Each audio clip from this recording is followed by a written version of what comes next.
I want to thank you all for coming this afternoon. We know how important the Arctic is, and it's so wonderful once a year to be able to go back to the 10,000 meter level and have Jessica put together a session where Arctic 360 can give us all the opportunity to go up to 10,000 meters, spend 48 hours looking at the global circumpolar situation, and then run back to our day-to-day activity.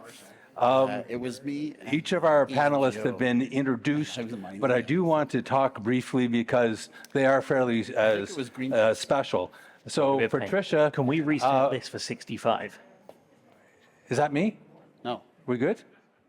Okay, I'm hearing an echo.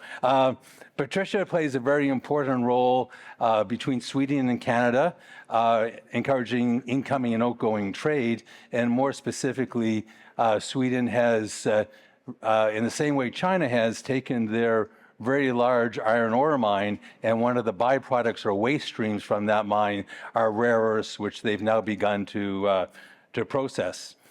Tom is the non-executive chair of Baffinland Iron, which if you go to Baffin, if you're on Baffin and you go to Mary's River, you will see a huge operation, much larger than most of the mines that we're used to seeing in the Arctic. And this wonderfully pure iron ore, it's amongst the purest in the world in terms of its iron ore content.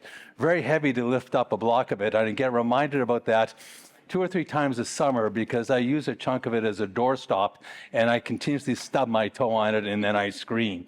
Yves is joining us from Torngat, which is just inside Quebec, but very close to Labrador.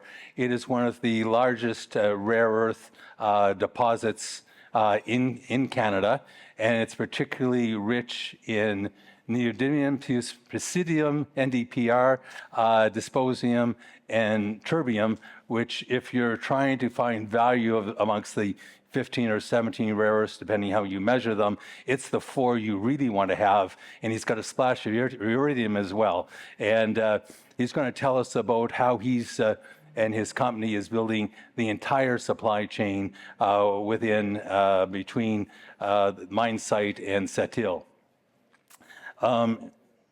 April is, who have I missed?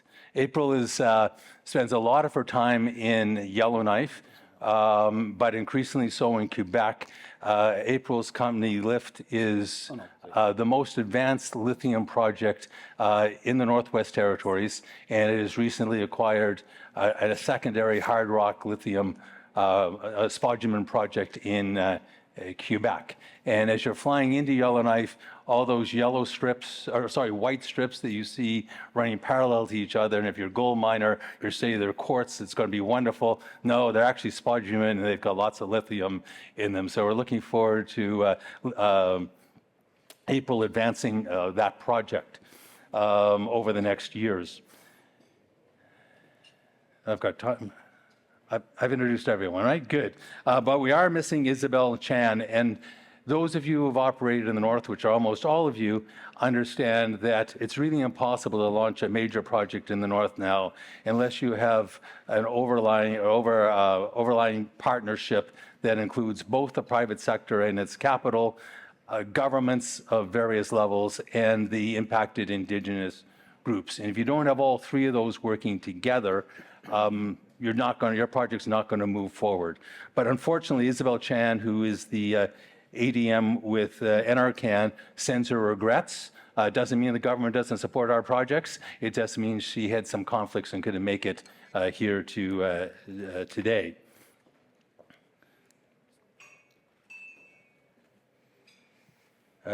Continuing to set the scene, the speaker from Greenland this morning made, I think, a very wise comment, which is that it used to be, and still is for the most part, the public talk of critical minerals, and they think it's all the same thing. In fact, they talk of rare earths and don't realize it's either 15 or 17, depending how you count.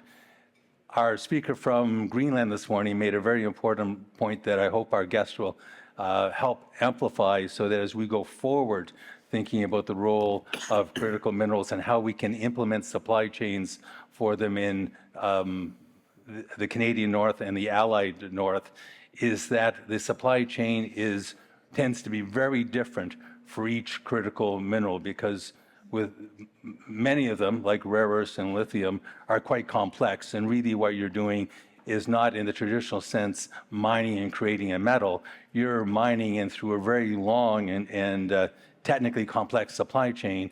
You're making a high purity chemical. Slightly different story in the case of iron ore, but even we'll hear that the processing of iron ore, although it's not as technically difficult with the from Baffinland, it is of an order of magnitude that's much, much larger than most of us tend to consider. The federal government has put attention and prioritization on building out our critical minerals and economy into really an overdrive situation. Across government, we see a host of new funding streams and agreements that seek to address all of the various pieces and mechanisms needed to move from aspiration to reality. In our north, mining companies already operating or hoping to operate in the region welcome government's seriousness and new focus on stimulating supply chains for critical minerals. We also see support and alignment with government's focus by the three territories, although I think we just lost our territorial government. I'm hoping they're going to come back. And very importantly, the movement or evolution of Indigenous organizations and corporations from being perceived as a risk to mining projects more as a support to mining projects which are developed in a responsible and sustainable manner, and for which they have the opportunity to participate not only as IBA with IBAs, impact benefit agreements, but increasingly in equity and governance and sitting on the board. So over the last 5 years, there's been a very notable shift, at least in the Northern Territories, of the involvement of Indigenous groups moving from progressive IBAs, which is what the diamond mines had, now to the next step of actually taking part in equity ownership and sitting on boards.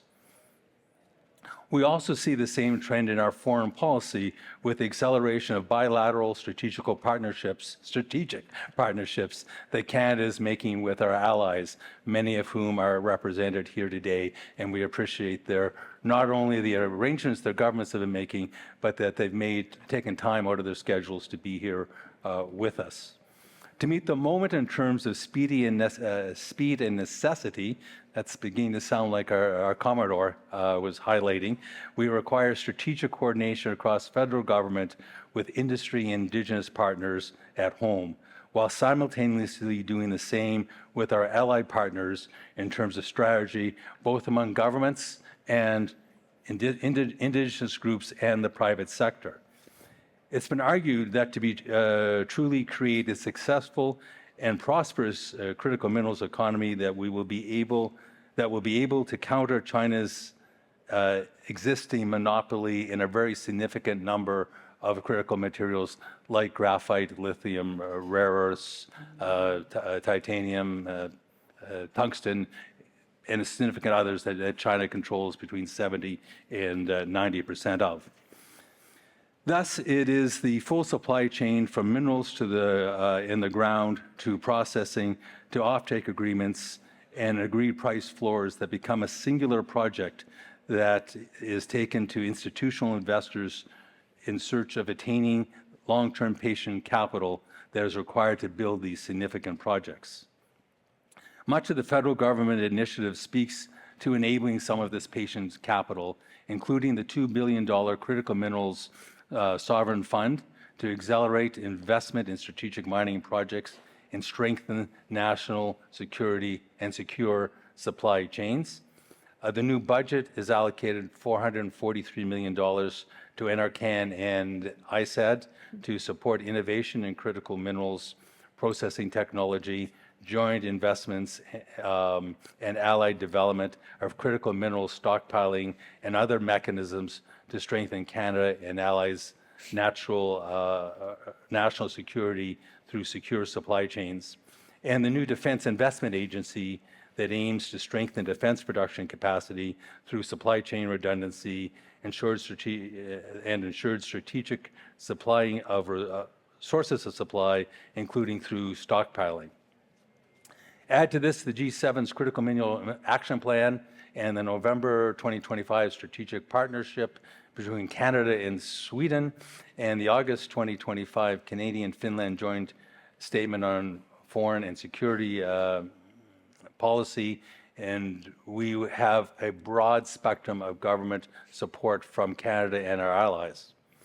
The challenge is, how do we get everyone working together and coordinate and be on the same path to bring Canada's critical minerals to market along a secure supply chain? So that's setting the stage. The first question is going to be for, we'll move from, how are we going to do this? We'll go Tom, Yves, April. That's the way it is in the notes. Your companies are all northern mining projects. They are of various size and stage of life. Can you give us a brief overview of the state of each of your projects, the infrastructure assets that accompany your projects, your markets, and your downstream supply chain for processing your products? A short question for each of you. How do you get from A to B, or A to Z in your supply chain? And Tom, over to you. So thanks very much. I'll try and remember all of the question. So Baffinland Iron Mines has been in operation for about 10 years. We mine the highest grade iron ore in the world, actually. There's another mine that's very close to us, and I'm going to mention it briefly. It's in Africa. It's just opened up. It's called Simandou.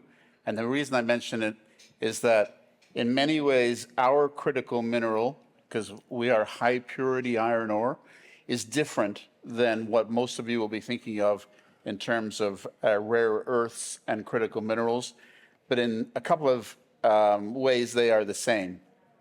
Interestingly, the Simandou deposit in Africa is more than 50% owned by China.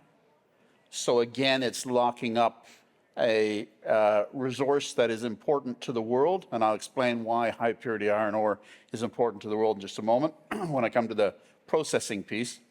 But in terms of our infrastructure, so we operate a deep sea port at about 73 degrees north, so making it really the only deep water port in the Arctic, well above the Arctic Circle.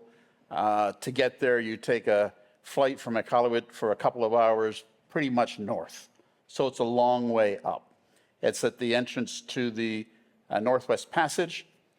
That port sees us export our product from our mine, which is 100 kilometers inland. And between those two facilities, we employ anywhere above 1,000 people. And we have a jet-capable runway that we fly in and out of a couple of times a week doing crew changes. We have the deep sea port. We have 65 million liters of fuel storage at our port site. By comparison, just to put things in perspective, Nanisivik, which I think was referenced just a little while ago, which operates during the summer, well, may operate during the summer, is about 7 million liters. This is a very large installation.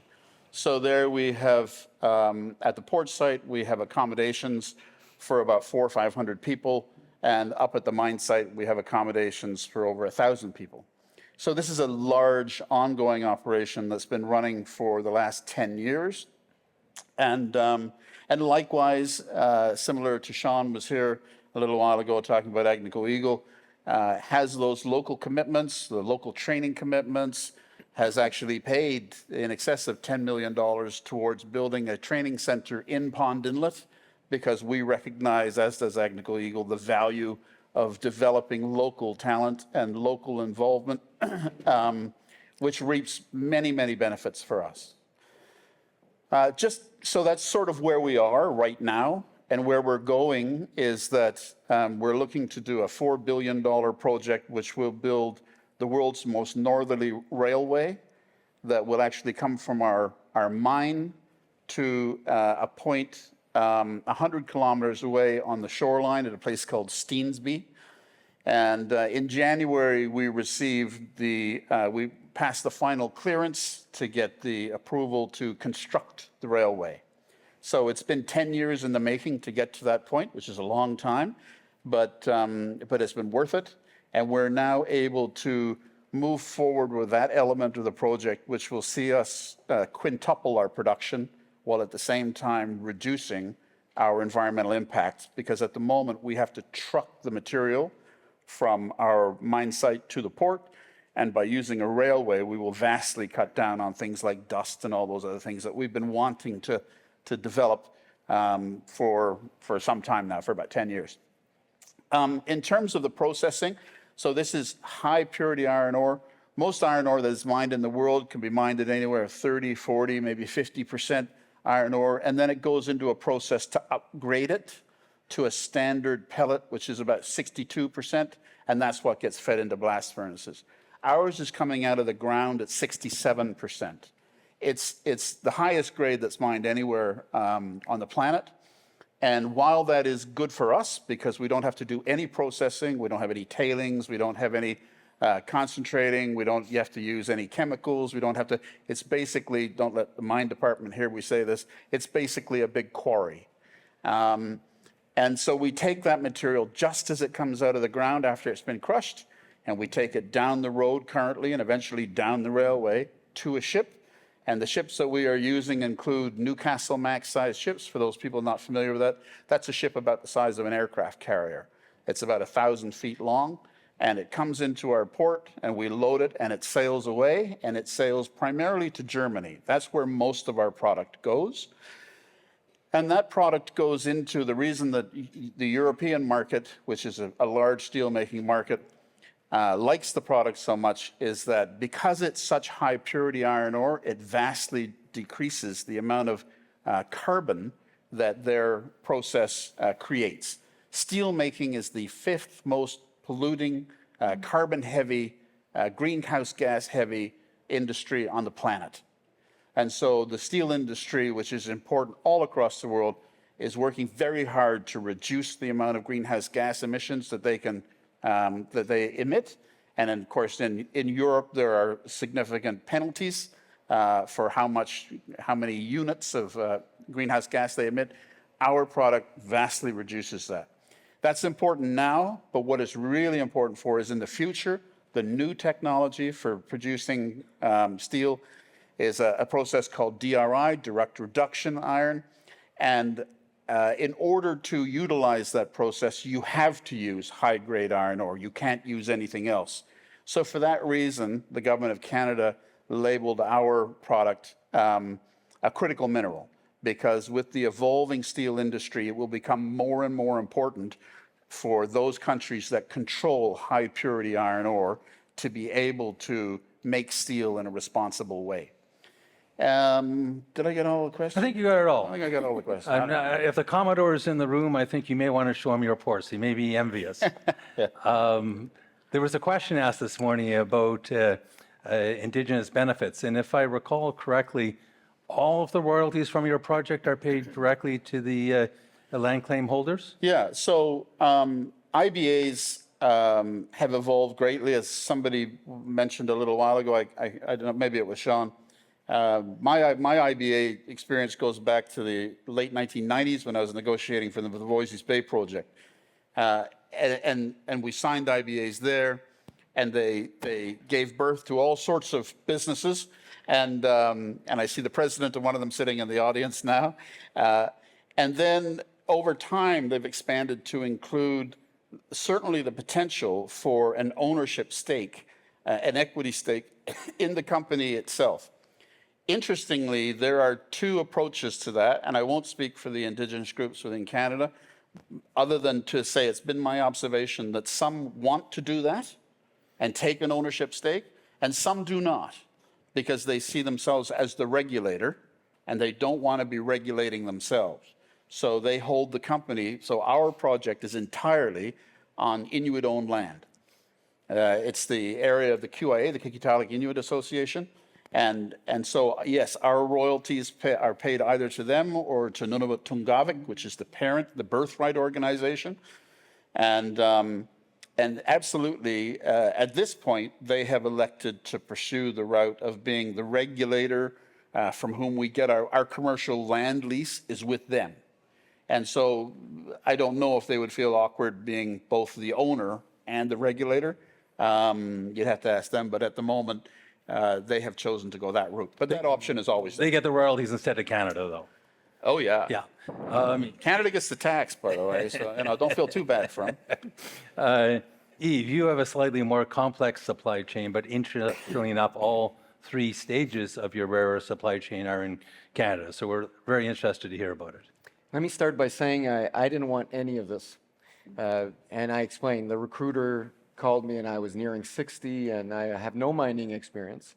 I'm from the manufacturing world and I said, there's no way I'm going back to CEO role. And after a conversation with a shareholder or two, it was obvious to me that this was an opportunity that could not be turned down. And the phrase was, "This is one of the greatest opportunities in the history of Canada." That's what caught my attention. So the deposit of rare earths is a very, very high grade north of Quebec. It's on Lake Brisson, and it's exploitable. And we're very, very advanced in the development. We're about to file our feasibility study.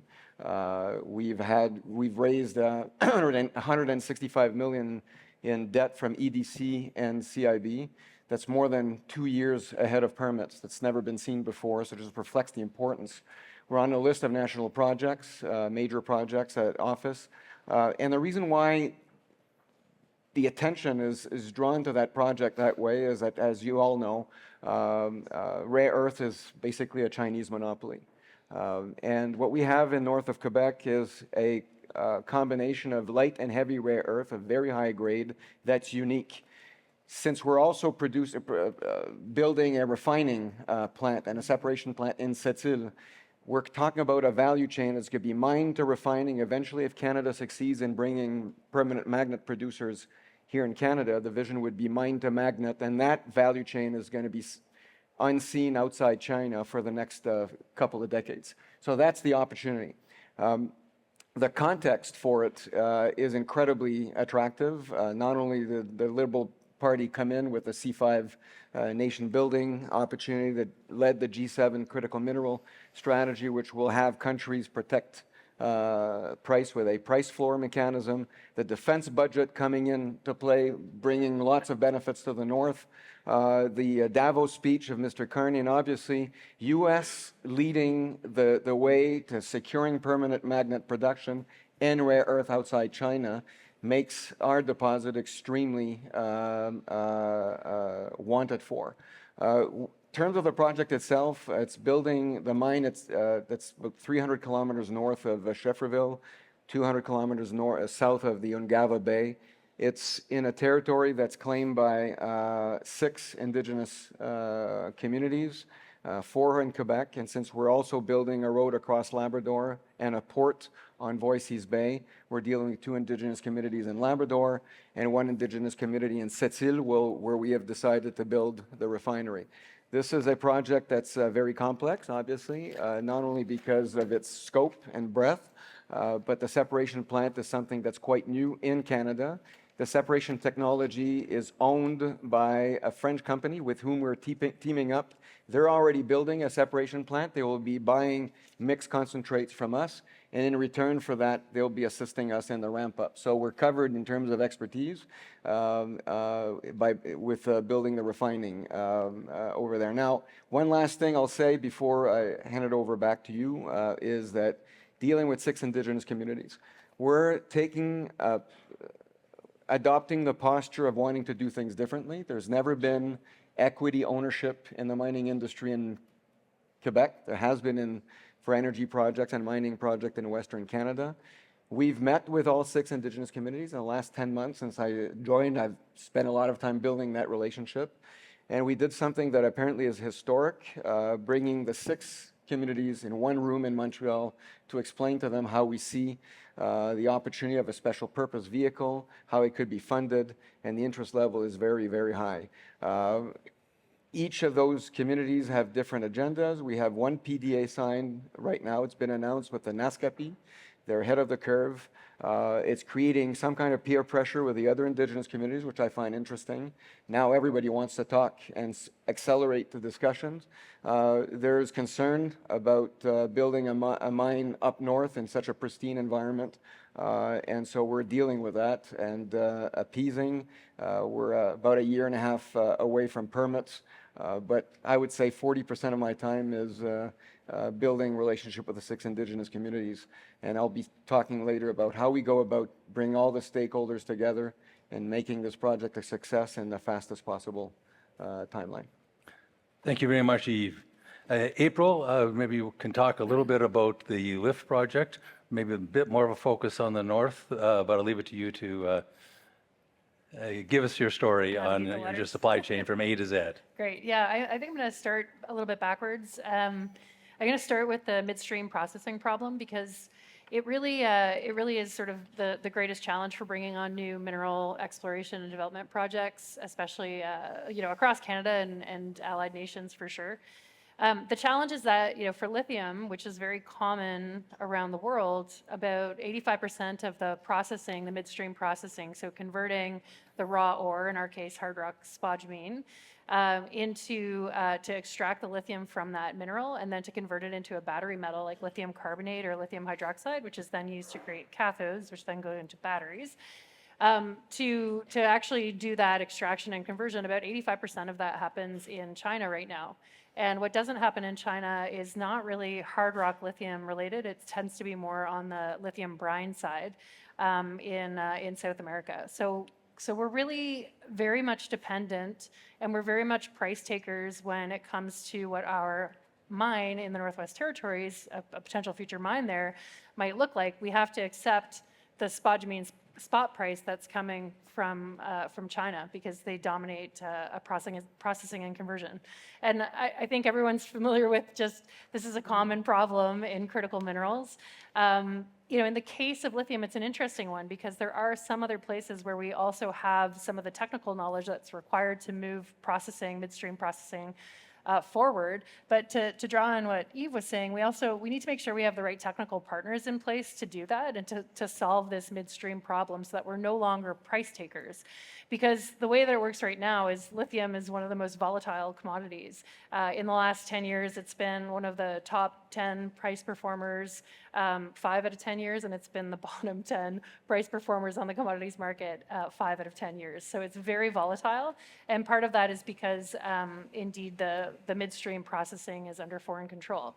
So we really need to solve that problem, and frankly, we need to solve that problem to facilitate and enable projects like the ones that LIFT has, exploration projects, to actually move forward. We need to be able to put something into our economic models with a spot price for spodumene that makes those mines economic. And there's lots of solutions folks have been talking about to doing that, price floors, offtake agreements, and other sorts of things. But ultimately, the challenge that we face is really solving the processing problem and onshoring that technical knowledge and the ability to do that. So we as a company are very eager to build that into our general plan for how we advance our hard rock lithium projects. We do have, as David mentioned, we're in the process of purchasing a company called Winsome Resources that has a large spodumene deposit in Quebec. But up until now, our focus has been the Yellowknife lithium project. And it's a really interesting one. It's actually just outside the city of Yellowknife, and probably for the first time in the Northwest Territories history, we actually have a real infrastructure advantage for that project in terms of bringing it to market. Because we're about 20 kilometers from the city of Yellowknife is our closest deposit, and we have others that are, range from 20 to 60 kilometers away from the city of Yellowknife. But they're actually only, 5 or 10 kilometers from an existing all-weather road, which connects to the highway system that connects to rail in Enterprise in the Northwest Territories and can bring our ore south. So we're very close to existing infrastructure. One of our challenges for the project is around energy, which Minister Cleveland mentioned in the last panel. And for perspective, our project we're estimating will require maybe somewhere between 10 to 20 megawatts of energy. And the city of Yellowknife's grid is somewhere in the neighborhood of 20 to 30 megawatts of energy, and it's all spoken for. So there's no room on the existing grid to bring the energy that we need to our mine. And so there's things like the Tallston project that may be helpful in that respect. For our project, if it can get moving fast enough. But industry is also very good at finding solutions to these sorts of challenges when there's a good project to be had. And so we're looking at some alternatives as well, including partnerships with our local Indigenous communities for bringing a renewable energy center to the area. There's also some existing infrastructure elsewhere in the territory that we could make some use of potentially with the diamond mines in the territory starting to sunset. There's lots of infrastructure available from them, and the challenge really is lining up the timing on all of those things to make sure that as we move a processing facility forward. And a conversion facility forward, that we're also moving in parallel our hard rock lithium mine in the Northwest Territories. And to be clear, what we're hoping to do and what we're really pushing for to solve this problem is to move two projects forward at the same time. So the mine in Yellowknife and also the conversion facility that we're planning now to build in the Alberta Industrial Heartland. And to do that at the same time is going to take a lot of coordination, and it's going to take a lot of help. And I think we'll probably talk a little bit about funding in a minute, and some of the opportunities that are available both at the provincial and the federal level in Canada and also elsewhere in the world. Specifically in the EU and from the US. But that's going to be extremely important because right now, again, we're price takers. And so we have to find a way, we have to get some investment, we have to get some support that allows us to solve the problem of not being price takers, to enable and facilitate us to be able to move forward our upstream project, the actual mine in Yellowknife. Thanks very much, April. Of course, in the critical mineral world, the risk of being a price taker is a dominant player like China can adjust the price of any part of the supply chain and essentially drive any targeted piece of the North American supply chain out of business, and then the business reverts back to China. And we've seen that happen a number of times, not only rare earth, but tungsten and other areas. I'm going to reverse the flow this time. So April, you're going to be going twice. Okay. But you also were talking about various forms of financing. So as a follow-up, there is an enormous federal funding effort to help support existing and grow our critical minerals economy. Thinking about some of the federal funding from ISED, NRCan, D&D, and other financial institutions, where do you see the greatest opportunities and funding initiatives for creating a real, sustainable, and robust northern critical minerals economy? So there's a lot. I mean, the amount of federal funding that's coming out is absolutely amazing, and we're grateful for the opportunity to try and work with the federal government to access some of those funds. There's also a lot of funding available from the provincial governments. For example, the government of Alberta, I mean, the number of incentives that they provide, particularly around the midstream processing and whatnot, is quite astonishing, and they're very eager to attract investment into Alberta that way, which is very helpful. And I think, when we think about what a potential funding stack looks like for a project or series of projects like ours, we're going to have to kind of tap into a lot of those different components at different stages.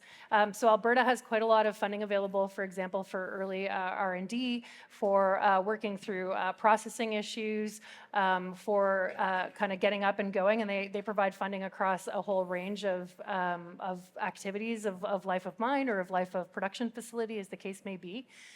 And all of those pieces are going to need to come together. 100%, we're going to need, we're talking about a lot of capital between the conversion facility in Alberta and the mine itself. I mean, these are, we're in the billions for each of those projects individually. And so the question is, how do we actually manage to integrate that funding across our project development process? So we're currently kind of looking into that, and I think honestly the government of Alberta is going to be a huge help for us in terms of helping us to work through the funding stack in Alberta for the conversion facility. In the Northwest Territories for our Yellowknife lithium project, again, we're trying to solve this price problem, being a price taker, by building a conversion facility in Alberta. But in the interim, we have a lot of work to do still. You know, we're early stage exploration there. We have a mineral resource estimate that we released about a year ago of 50.4 million tons of lithium. We're continuing to drill and expand that now. There's lots of room for expansion, hashtag forward-looking statements. But we're out in the ground, on the ground drilling right now, and we're expecting that resource to grow over the next year or so. But we still need to work through our economic studies. We still have a lot more drilling to get to bring our resources from inferred to indicated and even measured levels in some cases. And the Northwest Territories and other places in the north, you know, we all know that it's a lot more costly to operate in the north. And you know, the territorial government doesn't have the same control over its financial coffers that the provinces do. And so the sorts of incentives that can be offered to mineral exploration and development companies like ours are really different in the north. So I really want to mention that for us to be able to move these two pieces and to solve the supply chain problem and to actually get Canadian lithium onto the global market with domestic processing, we also need to think about not just the funding that's available for the processing stage, and I do feel like there's robust funding available through the federal government at this point for that, but we also need to think about what's happening in terms of exploration in the north. And you know, for me, working with LIFT has been very informative because we now have projects in both Quebec and in the Northwest Territories. And in Quebec, there's a 40% refundable tax credit. So for every dollar that we as a company spend on our Quebec project, we get 40 cents back, literally a check from the Quebec government. And we don't get that in the Northwest Territories. 30 minutes, right? And there has been, I will absolutely lobby a little bit for this right now. There has been for some time conversation going on about what's called a north of 60 mineral exploration tax credit that would provide at least help to level the playing field for northern critical minerals projects. And it's really important that you know, if we take Arctic sovereignty and security seriously, if we take the idea that we need to be securing our supply chains and that can start in the Arctic at a project like ours that's so close to existing infrastructure to begin with, what we need is financial incentives to spend the money in the north. And so something like a north of 60 mineral exploration tax credit, I think, is a very important piece of that puzzle. And I hope it has to come from the federal government because of the way that the budgets work. And I really hope that that's something we'll see going forward as part of the funding programs. Thanks a lot, April. We're going to make a slight adjustment due to the time that's going by. So I will come back to you, Yves and Tom, but I want to give a chance for Patricia to be able to jump into the program. So we have been saving.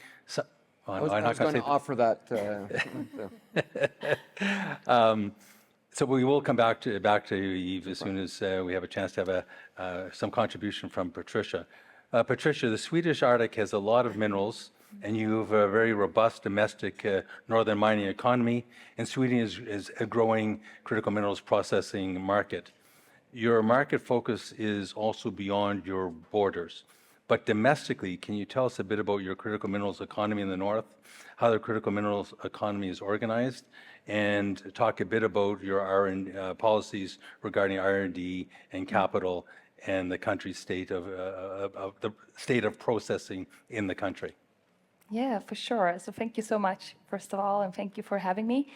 Yeah, it might be a long answer, hopefully not, but I'll try to keep it short. No, you've earned your time. You've been very patient, so please. Can take my time. But I think I just wanted to sort of start off with painting a picture of, you know, Sweden in the critical mineral space as well as perhaps Europe. In 2023, some of you might be aware, but Europe's largest REE deposit was announced in northern Sweden, so in a town called Kiruna, which is above the Arctic Circle. And it was announced by LKAB, which is an iron ore mine operator that's been operating for actually, in my head it was 120 years, but time flies, so it's actually 130 plus years that have been in consecutive operations mining iron ore.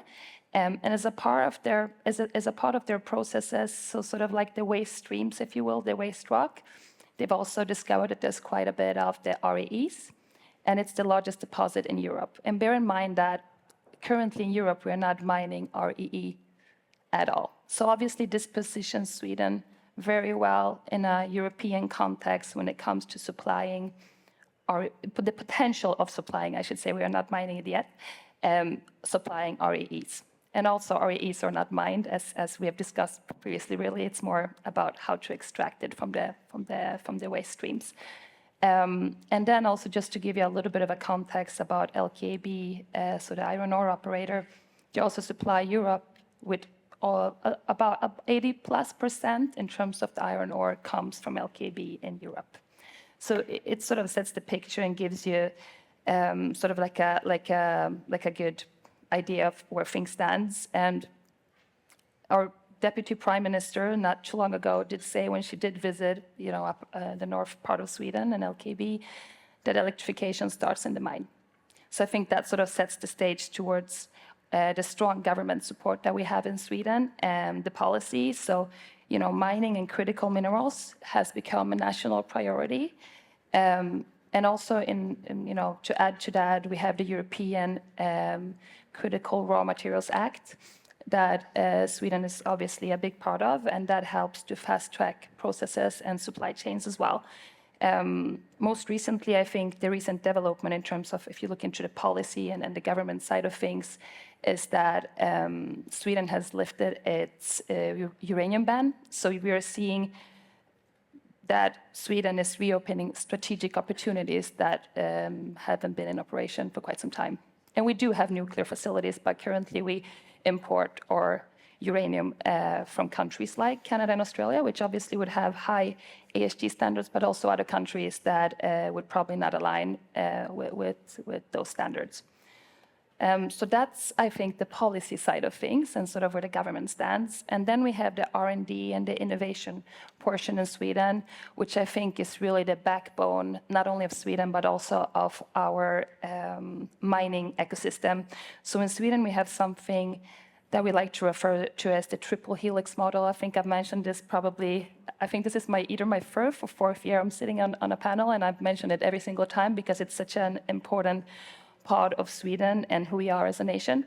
But what is unique here is that what the triple helix model is about is how uniquely it is that industry, government, but also research institutions, how tightly they work together on driving innovation and driving advancements within specific sectors like mining. So just to give you an idea, going back to LKAB, the iron ore operator in northern part of Sweden, they've invested heavily in a demonstration plant to be able to build capabilities in extracting REEs domestically. So they are currently working on, the innovation and the technology of how to extract RE and phosphorus, I believe, from existing iron ore streams. The plan is for this demonstration plant to be in operation by this year. We'll see whether that happens or not, obviously. But I think that's something that they're doing together with the university, as well as quite a bit of government support. But LKAB alone pitches in, doing quick transition in my head, but around 122 million Canadian dollars into this demonstration plant. And it's going to be its first of its kind in Europe. So obviously, this is very, very important, not only for Europe, but also for Sweden. And then when we talk about the R&D and innovation system, we also have Luleå University, which is now framed as Sweden's mining university. So we have one of those now, which is amazing. And then we also have Swedish Mining Innovation, and they together create the world-class ecosystem when it comes to mining innovation. And I want to say, when I'm referring to mining innovation, I'm not specifically referring to innovation, in terms of how to mine things. It's really about how to mine waste to minerals. So how do we mine more from the waste that is already there? Something we've already invested in, something that's laying around in either a waste rock pile or in a pond or whatever, a dam. How do we mine from that? So I think that's where the innovation and the research is going right now, specifically for Sweden. Obviously, Sweden is very strong when it comes to low-carbon mining, and will continue to be so, electrification and automation. So I think the consensus here is that we want to make more from what we already mine. So not mining more specifically, but mining smarter is sort of where Sweden is heading when it comes to the R&D and innovation landscape. continuing, Okay. but you're with this very We long waited question. a long time for the best, so we'll give you the floor. I'm trying to stay on track and trying to remember, but feel free to interrupt. But then we also have the capital and industry build up, and I touched upon that already. But not only is northern Sweden, the home for Europe's largest industrial investment right now, but there's also 3 major projects in northern Sweden that are seeking EU strategic status to be able to access EU tools, but also funding, as well as accelerated approvals. So this is, of course, all driving the mining industry in Sweden and Europe, I would say, to give you sort of like a better idea. And then on the processing side, I know that you had a question around that as well, in terms of what Sweden is doing today and sort of what the ambition is moving forward. So Sweden has been a mining powerhouse. I know it's a very small country, and that there's a lot. Sometimes it comes as a surprise to some people that I speak to personally. But Sweden has been a mining powerhouse for over a century, but it's now moving. They're scaling up and want to become more of a processing hub too. So like build out the entire value chain, if you will. So what we have done historically, we have extracted base metals, but also predominantly, I would say, iron ore that we have exported in form of concentrates, so sort of like a refined material. But we have also imported refined materials. And here we work closely with our neighbor, Norway, which is sort of helping us building those capabilities, specifically for the refined materials portion. And the hope with this, the plant that LKB is building, is that we will be able to develop those capabilities ourselves in terms of how to extract REEs from current waste streams. So that kind of gives you an idea of where Sweden is heading in terms of the full value chain within critical minerals. Thank you. Yeah. Great. Maybe we'll switch back now and pick up with Yves and then Tom, and it may take us close to our question period. And the question that was on the table was, there are enormous sources of federal government funding to help develop and grow both existing and potential critical mineral projects. Can you talk a bit about how each of your projects have been accessing federal and territorial or provincial funding to support the development of your projects? So I'm going to hijack your question I thought you might. and talk a little less about capital and funding, a little more about speed, because this is the whole idea. Okay, please. So I'm going to speak on behalf of my project, but I think that what I thought about would apply to any critical mineral project or any project of national interest. And I'll remind you that I'm not from the mining world, so if I sound a little too assertive for what I know, I apologize to Tom, from whom I have a lot to learn, but I'll try to go swiftly. Just a reminder of the Torngat metals opportunity.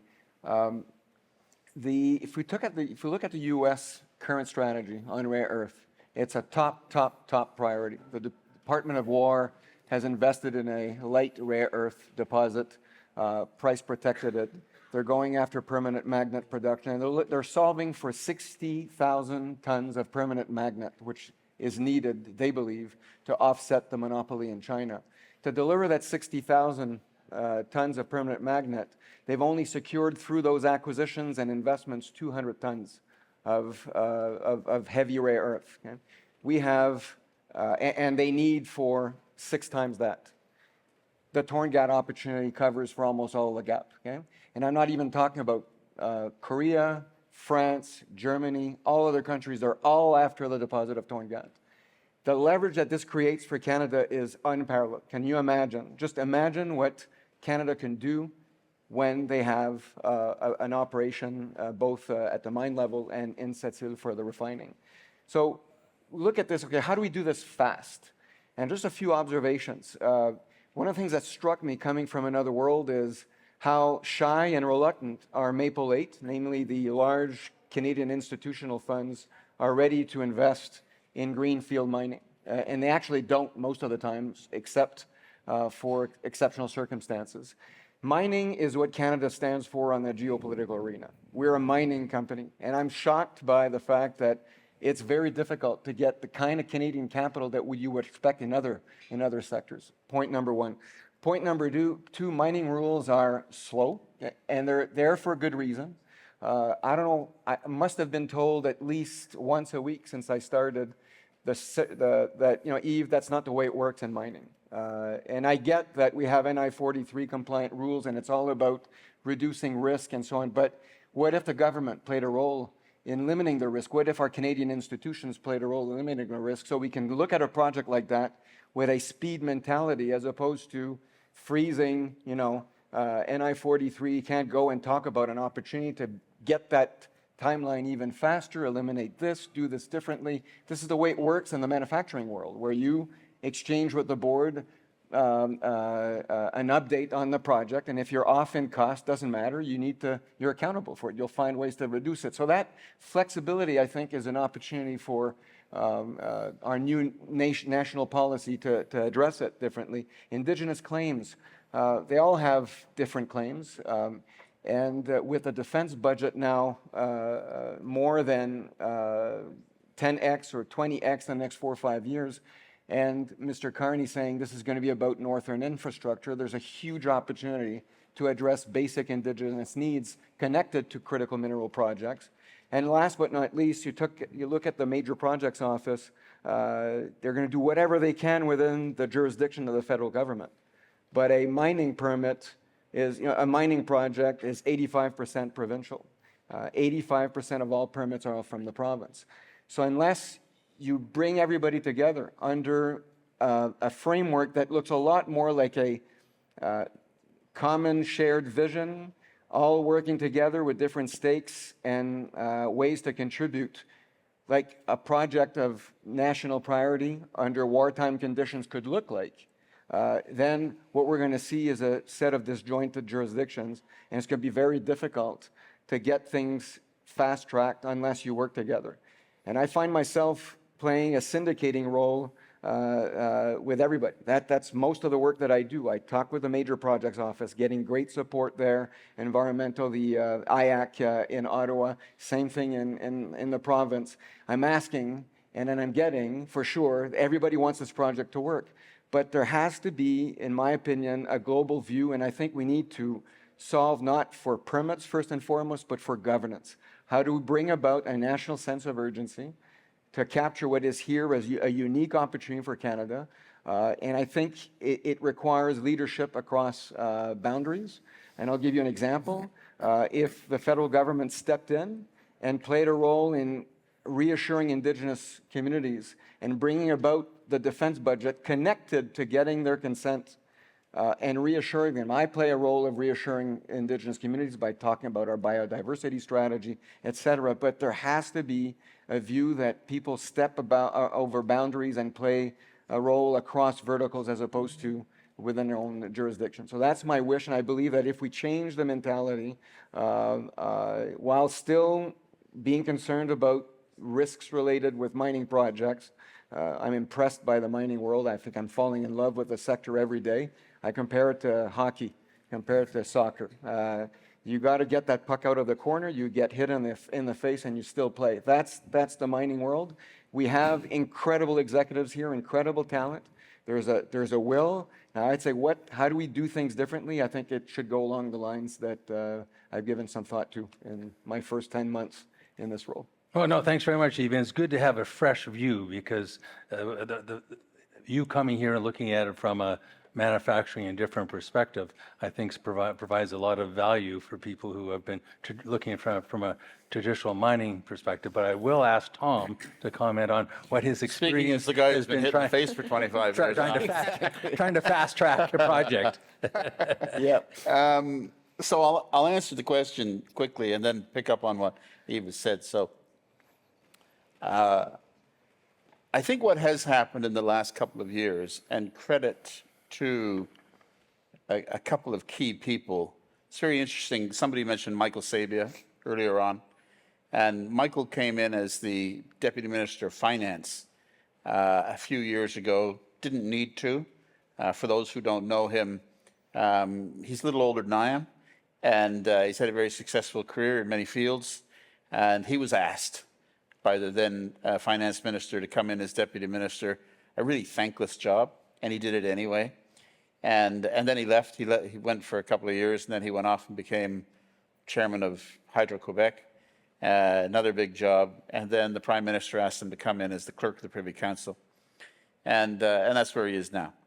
And so I think some of this is reflective of the new leadership, political leadership, but it's also reflective of the train of thought that people like Michael have, which is that government has to do what even others have suggested, which is to get more involved and to take not exactly risk, but to use the levers that they have to the advantage of the country.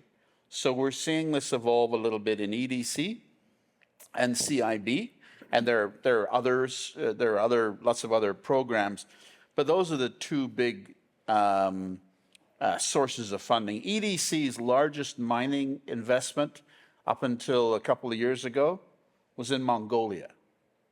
Yeah, think that through now, given that we're Canada and one of the core industries we're involved in is mining. And so that's evolving, and that's great. I'm just going to come back to what Yves was talking about. So I'm hijacking your question too, but I answered it. The issue, and I asked the question this morning, I think, of Lisa Murkowski. You know, we are competing on the global stage. We have to take the world, as the Prime Minister has said, as we find it, not as we'd like it. And we are competing against organizations, I mentioned China, who's influential in the rare earth elements, but also in my odd little aspect of critical minerals, which is high purity iron ore. Iron ore is very common. High purity iron ore is not. And they've locked up more than half of this enormous deposit in Africa. So how do we compete against players who move in an autocratic way and don't take the time to consult everybody, to ask what they think and whether or not this should go ahead? They just do it. And obviously that's not what we want. We've gotten to this point very carefully over a lot of hard work by a lot of different groups, in particular in Canada, Indigenous groups, to get to the point where their voices are heard, as they should be. I think we have to get some ways down the road of inculcating this sense that we are in this together collectively, and we have to find a way to achieve what is of the collective good while respecting the individual stakeholders' needs. We don't have a mechanism for that. I don't know that you can introduce one. I don't think there is a piece of legislation you can bring in. It is a mindset. I was out in Western Canada a little while ago. Funnily enough, I was the only person from east of Manitoba to be invited to this thing. I felt quite strange. But they asked me what I thought. I was quite careful with what I thought. But somebody had just finished saying, you know, the politicians have to be more determined. And I said, politicians aren't the problem. The politicians are us. They are a reflection of us, of society as a whole. They have to get elected. So they act as we demand they act. Where we need to get to as a society is some sense of the broad collective good needing to be achieved in a time span that allows us to compete internationally. And if we don't do that, we're going to get left behind. So it's not as though there's a particular lever that the government has to pull or the business has to pull. Somehow we have to broaden our perspective within Canada to allow us to take advantage of these huge opportunities that you heard of that are the envy of the world. But we've just spent 10 years getting permission to go to a brownfield expansion. You got to think that through. And that's a challenge. And not saying that anything that happened in those 10 years didn't need to happen to advance the inclusion of the concerns that have been raised. But if we continue to play that way, we will get left behind. And so it's a hard truth that we have to find a way to do this appropriately and respectfully, but also more quickly than we have gotten it done in the past. And so I think I finished. Excellent. No, thanks very much, Tom. I always find it amazing how these panels can take some very interesting twists and turns and that weren't planned out in the questions. Can I just add one thing? I'm sorry. Absolutely. Very quickly. So we were talking about infrastructure before. So we are in the process of, as I mentioned earlier, building this $4 billion expansion of railway to the south, blah, blah, blah, blah, blah. As we do that, we have a port on the Northwest Passage that has a draft of 20 meters. As I say, it can take an aircraft carrier. I'm not suggesting we want that to happen, because if one showed up, it'd probably be American, and we probably would want that. But, you know, it's a very large deep sea port. It's connected to a jet-capable runway. It's got laydown areas. It's got water treatment. It's got power generation. It's got warehousing. It's got everything that comes along with an industrial presence that we've been running for 10 years. It's built. We know how to run it. We know how to build it. It's got this enormous fuel tank capacity. Our need for that is probably going to decrease by anywhere up to 70%. We're still going to use it somewhat. We are not good in Canada at imagining what do we do with something like that and come to a conclusion quickly and say, we will not let the perfect be the enemy of the good.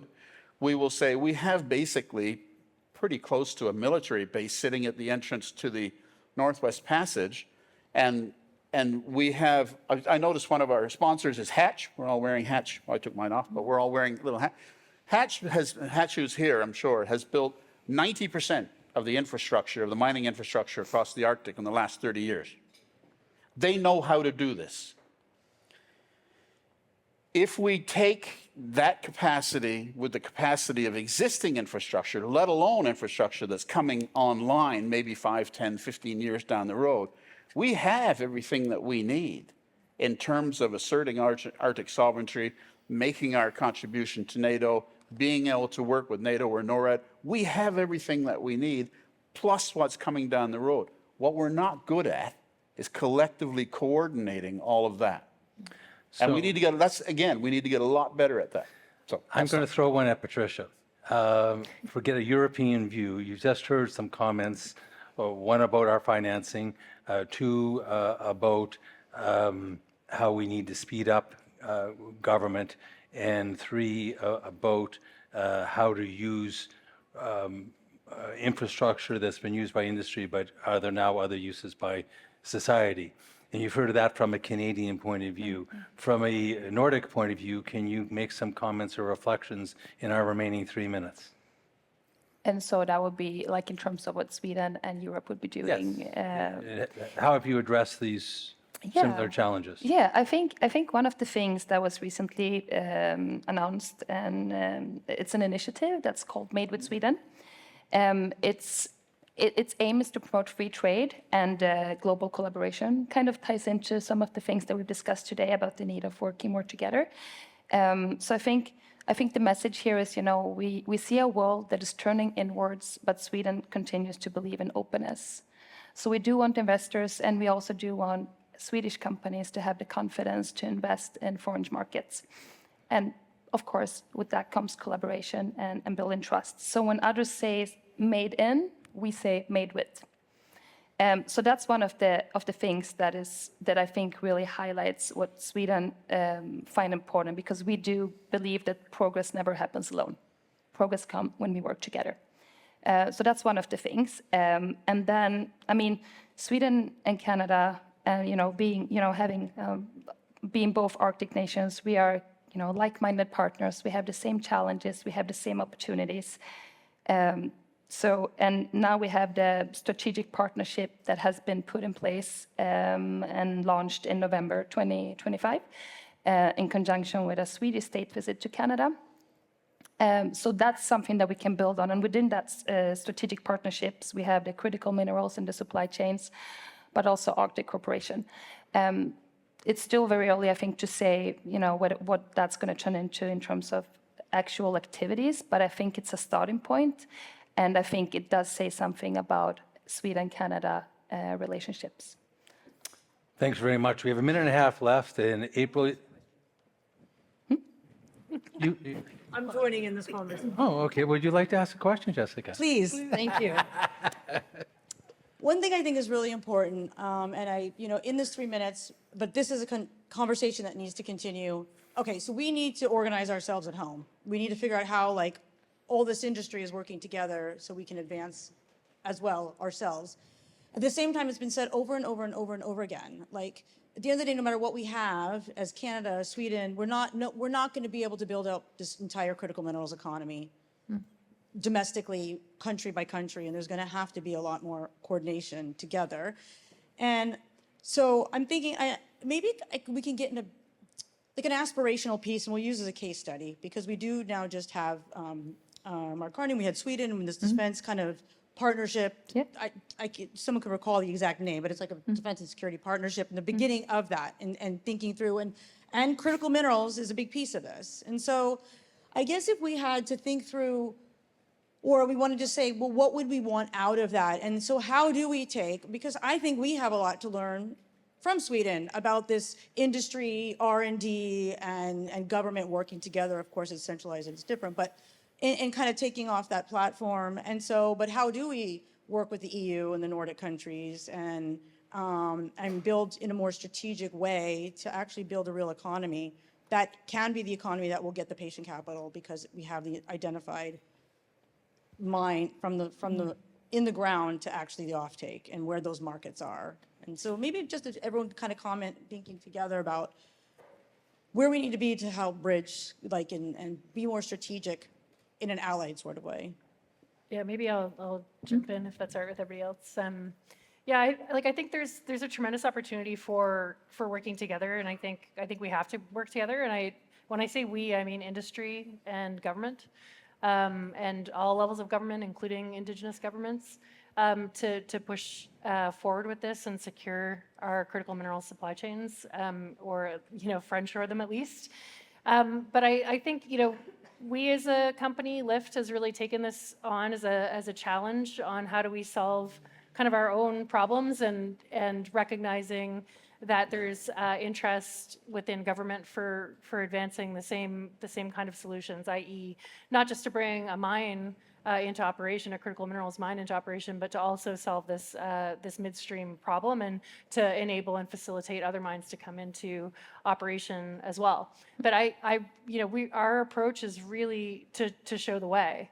I think going over the last sort of 6 months and certainly into the next 6 months, we're really trying to put together a compelling and feasible pathway to get us there, as an industry, with lithium. And so what I'd like to see is more conversation where we have, say, projects like ours that we're really trying to solve this problem, but we do need financial support and other kinds of support to get there along the way, and to help us solve these sort of stumbling blocks that we have, like foreign price control and whatnot. So for me, it's really about more communication across all levels of government, and we as industry, I think, have a responsibility to show a feasible pathway to get to a solution, because I do see there's a lot of money on the table, and we need to make sure that goes to good use.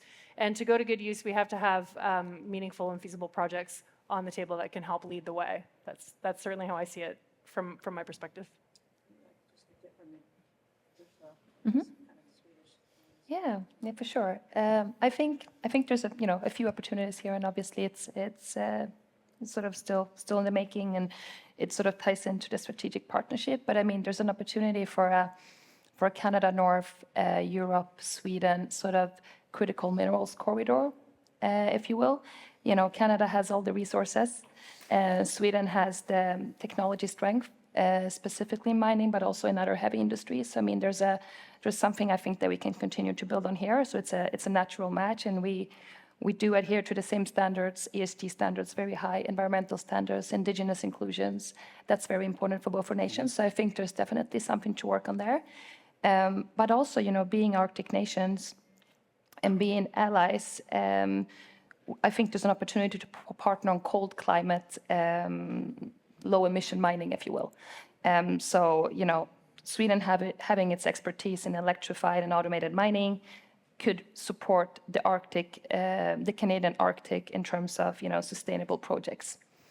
So I think that could be something that maybe I'll leave it with that, and then I'll let everyone. Maybe, I guess it's like sharing technology, sharing, I think, and we're obviously going to be each other's markets. And if we need to know the market up front, maybe there's just a way that we need to be thinking more, not just domestically where we have to get ourselves together, but where are we selling everything and the intake. And so I think we got to sort this out and fast. So I think we're over, and I wanted to.